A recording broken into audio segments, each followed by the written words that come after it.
Français parlent aux Français. Bienvenue dans ce format intitulé « L'effondrement en bref ». Plongeons directement dans les actualités chaudes du moment pour tenter d'y voir plus clair sur les événements en cours sur le plan international. Voici le développement des 24 dernières heures. Hier, Pékin a lancé son plus grand déploiement maritime autour de Taïwan depuis plusieurs années. 19 bateaux dont 11 navires de guerre ont été détectés.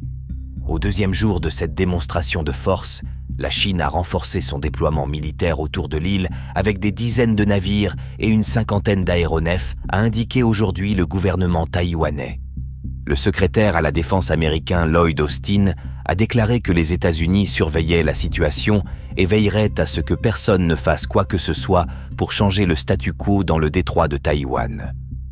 En Syrie, le tombeau de l'ancien président syrien Hafez al-Assad, situé dans un mausolée de la région alaouite de Latakia, a été incendié par des djihadistes. Hafez al-Assad a régné sans partage durant 3 décennies sur la Syrie jusqu'à sa mort en 2000. Son fils Bachar, qui a pris la relève, a fui la Syrie avant que Damas ne tombe dimanche aux mains des djihadistes emmenés par Hayat Tahrir al-Sham. La France appelle Israël à se retirer de la zone démilitarisée entre l'État hébreu et la Syrie, ainsi qu'au respect de la souveraineté et de l'intégrité territoriale de la Syrie, a déclaré aujourd'hui le ministère des Affaires étrangères.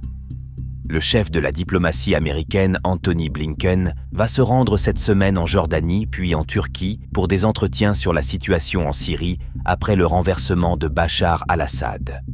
Sur le front, 2 entreprises industrielles ont été endommagées au cours de la nuit par des drones et missiles ukrainiens dans les régions russes de Rostov et de Bryansk. Moscou affirme que les forces ukrainiennes ont attaqué un aérodrome russe avec 6 missiles américains Attack-MS et promet une réponse. Emmanuel Macron se rendra demain en Pologne pour discuter du soutien européen à l'Ukraine. Washington a annoncé le déblocage de 20 milliards de dollars pour Kiev, dans le cadre d'un prêt de 50 milliards de dollars promis par les pays du G7, prêt qui sera remboursé par les intérêts des avoirs russes gelés du fait des sanctions. Le président américain élu Donald Trump confie qu'il a pour priorité de résoudre le problème de l'Ukraine avec la Russie, parmi les multiples crises en cours dans le monde.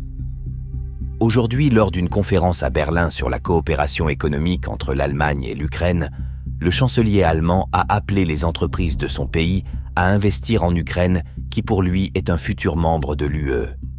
À tous, de la radio Bref, l'effondrement, fin de transmission.